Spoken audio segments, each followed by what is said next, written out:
Hi everybody, this is Lucas with Custom Firearm Solutions. Today we have a customer that brought in an FN FAL. This guy, nothing's wrong with it. We're just going to clean it up today, touch up the bluing a little bit on the barrel, and show you how to do a quick disassemble, quick cleaning, and reassemble here.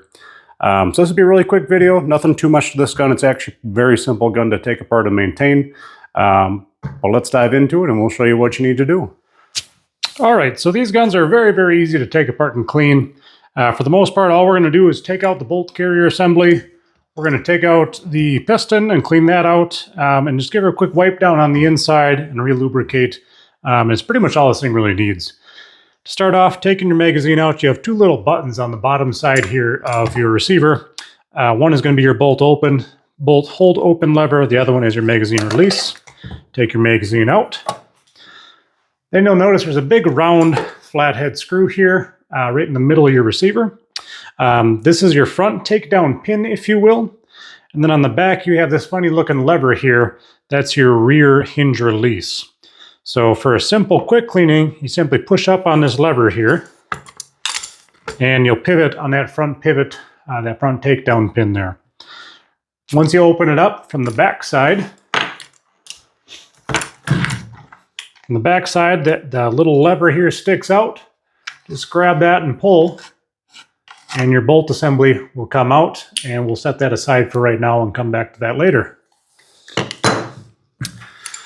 Then to separate the top from the bottom, we're going to look at this big flathead looking screw here. Sometimes you can get it out by hand, sometimes you got to get a screwdriver in there. This one comes out pretty easy. Just simply unscrew that and take it out.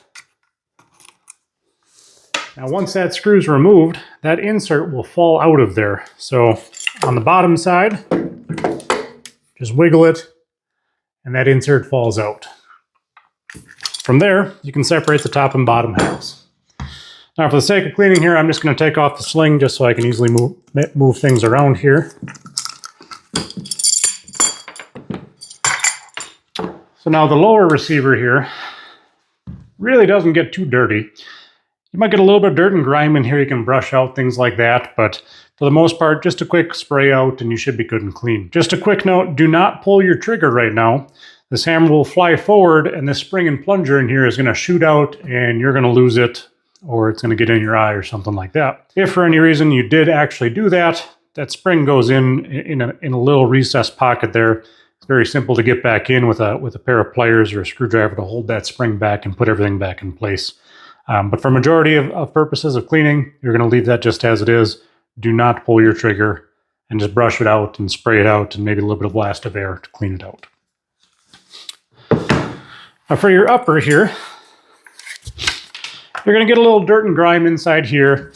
You can get in and see from the bottom pretty good, and you can brush it out just like you would any other action there. Nothing too special.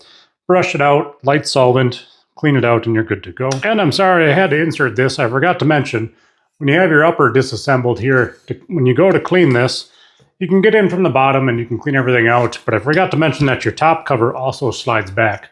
Simply grab the top and she slides out of a track there. From there, a little bit easier access to get in there if you got some hard grime or something you need to clean out. But when you're done, simply slides back in that little track and you're good to go. So up front, this is your piston here, and you have a rod, or I should say a piston that pushes all the way back here and it cycles your action. To take that apart, on the end here, take note of the position of your gas block cap. On this one here, you'll notice there's a letter A stamped in it, and I want to make sure that that A is put back in the same spot when I reinstall it. So when I want to take this off, you'll notice there's a cross bolt push pin, if you will, that goes sideways through this end cap. Simply push that off to the side and rotate, and you'll be able to unscrew your gas block. Now once you unscrew that, it is under spring tension. Take note of how your parts come out of there. And from there, that's all that we have to do to disassemble that. Now in here I would take a brass bore brush or something like that, a strong wire brush, and go all the way down inside that pocket there. It cleans out the inside of this housing very well. A lot of carbon buildup, things like that. you may or may not need to use a bit of solvent and get that thing nice and shiny on the inside. Once that's all done, you clean the barrel just like any other barrel. I'm not going to worry about showing you that. For your piston pieces, you got 3 components here that we're going to worry about cleaning. You have your piston end cap, your gas regulator, whichever way you want to call it. You have the piston itself, and you have your spring. The spring, usually I just take a wire brush on a table that's not going to get scratched, and I just wire brush that thing off. A lot of carbon will build up on that spring, and over time those carbon deposits can break off and cause clogging issues, jamming issues, things like that. So make sure your spring's nice and clean and there's no carbon buildup. For your piston rod here, quite a bit of carbon buildup on the end here. You usually won't see much carbon down here because all that gas stays right up in here. So again, soak it in solvent. Use a brass brush. You don't want to use a steel brush because you don't want to scratch this up. Otherwise, you'll start getting some gas bypassing. So use a soft brass brush to clean this up and get that nice and shiny again. You could also use some very fine double-aught steel wool, just something that's not going to scratch this up and polish it nice and shiny. Your regulator or your end cap here, usually I just throw that in a little Dixie cup or a little cup of solvent and let that soak for a while because usually that gets pretty heavy carbon buildup on the inside. You can take a small little brass bore brush and clean out the inside there. And again, just try to get all that carbon off as much as you can. That carbon is just going to cause problems down the line. All right, so this is pretty simple to take this guy apart. Your lower half and your upper half separates out. If you slide it too far forward, you're not going to be able to get this guy out of here and it's going to be stuck in there. So what you want to do is have your bolt all the way back and grab at the back here and you'll be able to pull that right out from the back. Again, if it's too far forward, it'll catch. Your bolt's got to be almost all the way back and it'll separate out from there. From there, you just have a big old hunk of metal here for the most part. You just brush that out, spray it out with some solvent, put it in a hydrosonic cleaner. Nothing too much to worry about there. Your bolt itself, for basic cleaning, I don't think I've ever seen one that has any issues with the firing pin getting clogged or grimed up. If you wanted to, you have a little pin in the back here. You can punch this pin out and your firing pin is going to shoot out the back. It is under spring tension, so be very careful when you do that. You can slide out your firing pin and clean it from there. So I'll just take a simple brush out the bolt face there. I'll probably just dunk this in the hydrosonic cleaner. But it's a very, very simple design. Not much to it, just a big old chunk of steel. Just clean it out with some solvent, and that's that. So from there, I'm going to go ahead and clean all these parts up, and after everything's all clean, I'll come on back and show you how to reassemble. All right, and now I got everything all cleaned up. Let's go ahead and reassemble this.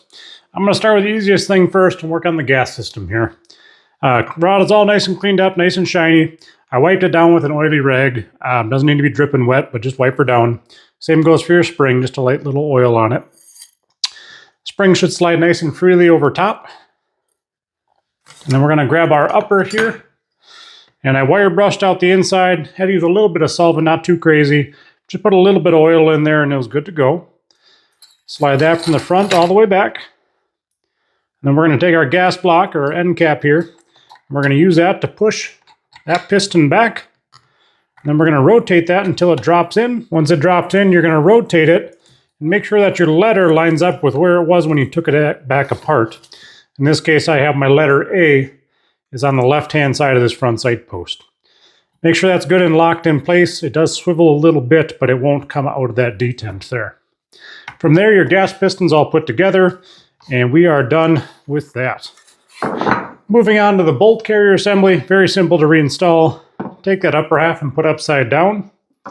Take your lower half, and you're just going to put that nub into the socket in the back. It slides down, and then release, and it should fall right into place. Other than that, that's literally all you have to do to assemble the bolt carrier group there.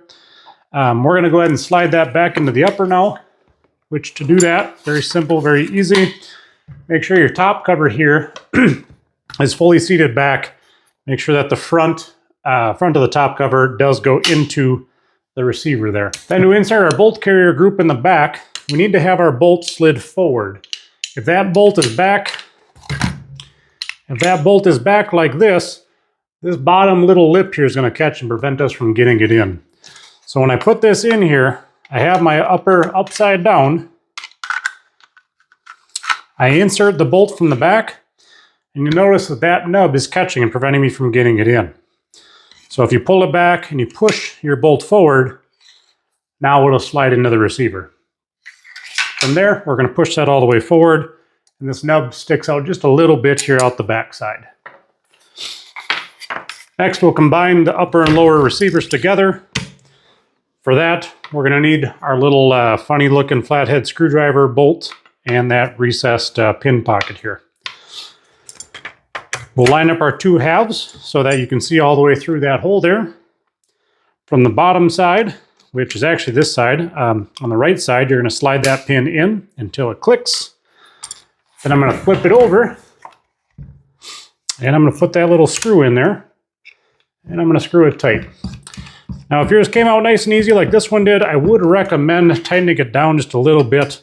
It's going to be hard to hold it tight because this guy's going to want to spin on you, but just get it as tight as you can get it. Then from there, to put your upper and lower half back together here, you got to make sure that this little, it's hard to see on camera here, this little pin on the back of your bolt carrier group, that pin's got to ride right in the center, and there's a little pocket on the back side here. That pin is going to fall in that pocket, allowing you to close the top to the bottom.